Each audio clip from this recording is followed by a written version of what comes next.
Conference USA Media Day. We're in the home stretch right now. We turn our attention to the Roadrunners of UTSA, and joining us, the head women's basketball coach, Kristen Holt. Good to see you again. Good to see you. See, this is old hat for you now, right? Well, yeah, second year, I guess. There you go. And the men's head basketball coach, Steve Henson. But as we've been doing all day, we'll talk to the women first.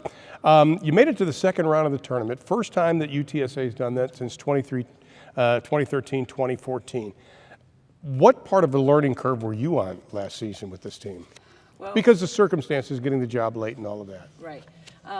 We just had a whole new system to learn, and it took us, our kids and probably our staff, some time to gel and get on the same page. And we did finish the year well. We won 6 of our last 10, and then won that game in the tournament. So we were really proud of the fact that our kids hung in there and continued to learn and continued to stay positive, because obviously we didn't have a lot of wins early on. Well, you had a lot of bright spots. You finished 3rd in offensive rebounding and 3rd in rebounds. You also beat Rice.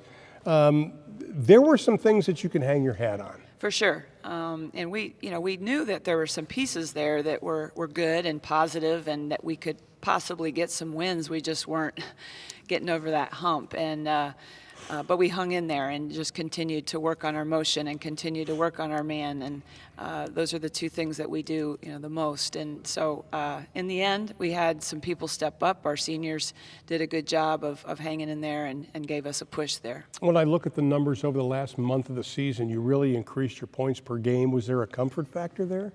Well, I think so, and Crystal Chittimere had a lot to do with that. She kind of put us on her shoulders and scored the ball for us, and Carly Heineman, another senior, really made a difference. And then Marie Benson, who's now a junior, was a big factor inside. 10 different players started. No player started every game. Is that what you want, or would you rather have some consistency at the starting position? Well, actually, I didn't even know that for sure. But I have no life. I come up with these random That's stats. an interesting fact. Yeah.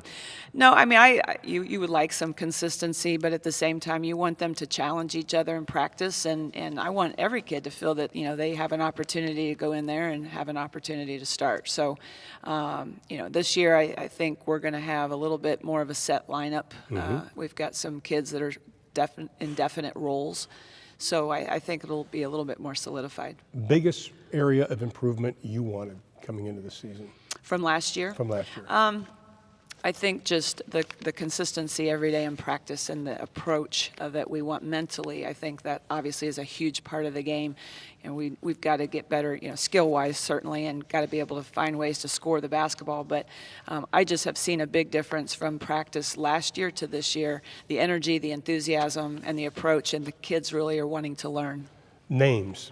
Who's going to stand out this year, or has to stand out this season? Marie Benson is our best player, hands down. Can score it anywhere on the floor, can rebound.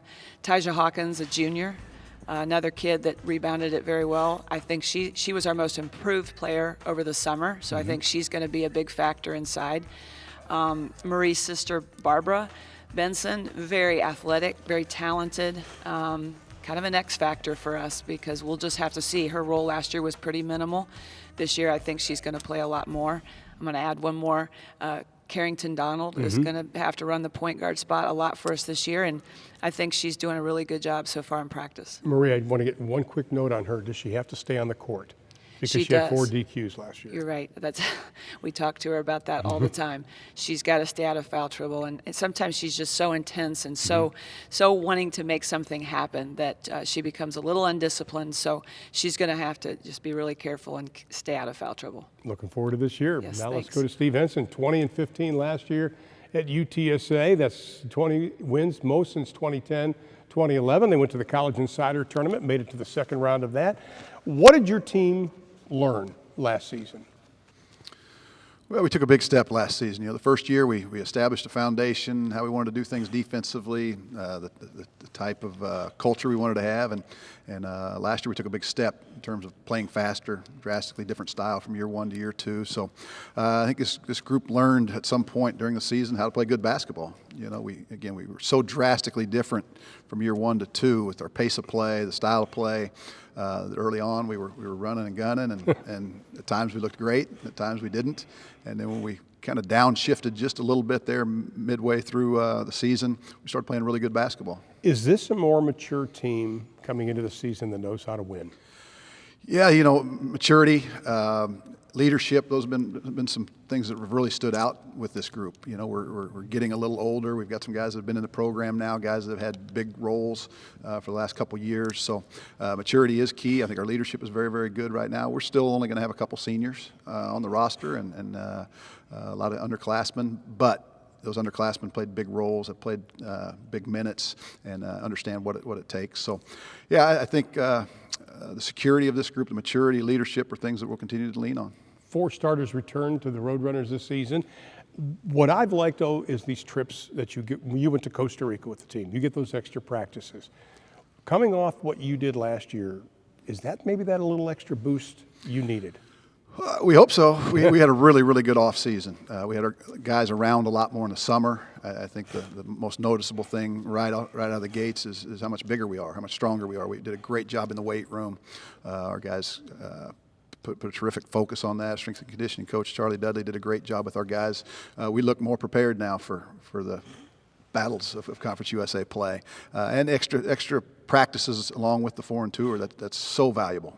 10 extra practices in August just jump starts the season. We're much further along right now than we would be typically. Do you have a reliable scorer in the paint this year, or is that still unknown? It's not something we talk about a lot. Not a big concern. The way the game's being played nowadays, it's we're going to spread that floor out. We don't want to clog up the paint. We've got a couple guys will throw it down there occasionally, throw it in there, but we'd rather have that floor spread, have great spacing. We're going to have skilled guys on the floor at all times. Everybody we put on the floor can dribble it and pass it and make plays. So we try to keep the paint freed up for playmaking. Outstanding rebounding team last season. You led the conference in scoring, but the stat I love. Average possession time, 15.7 seconds. Come on, Steve, pick up the pace, buddy. Yeah. You know what's interesting is we had a huge emphasis with that, obviously. We had the personnel early in the year. We were shooting the ball so well, and we were shooting it fast and shooting it well.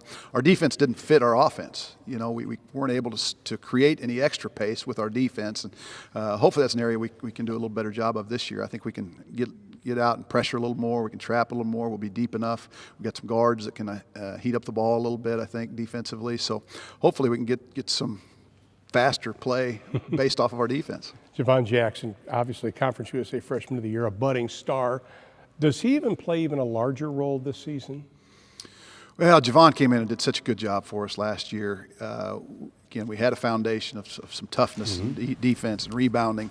We just struggled to score the ball. And he came in along with Keaton Wallace and Deion Lyle. Those guys just helped us really establish how we're going to play moving forward. And that's getting that ball out and taking good shots, but quick shots. And Javon was huge. He scored it. I anticipate when he gets cleared to play that he'll have another monster year for us. He's just got a knack for putting the ball in the hole, and we need that.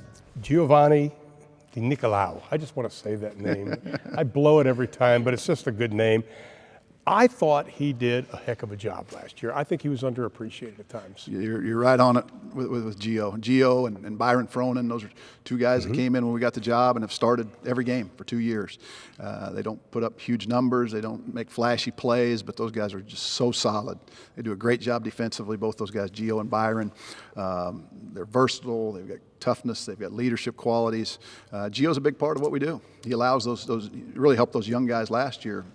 Javon Jackson, Keaton Wallace allowed them to play off the ball and be free to just go score, and made that transition very, very easy for those incoming freshman guards last year. Just want to make one thing clear, that Jackson cleared to play because he had the knee injury, missed 6 games at the end of the year, so we're hoping he's going to be okay. Back to Fronin. I consider him one of those glue guys. I'll throw it to you. Kind of Ed Neely kind of guy. Yeah. How do you like that? Yeah. Yeah, I had to throw that little purple thing in there. That's good. We like that. You like that? Yeah. That's just I don't know if Byron will be excited about that or not, but he should be. Neely weighs like, should what, be 900 pounds now or something?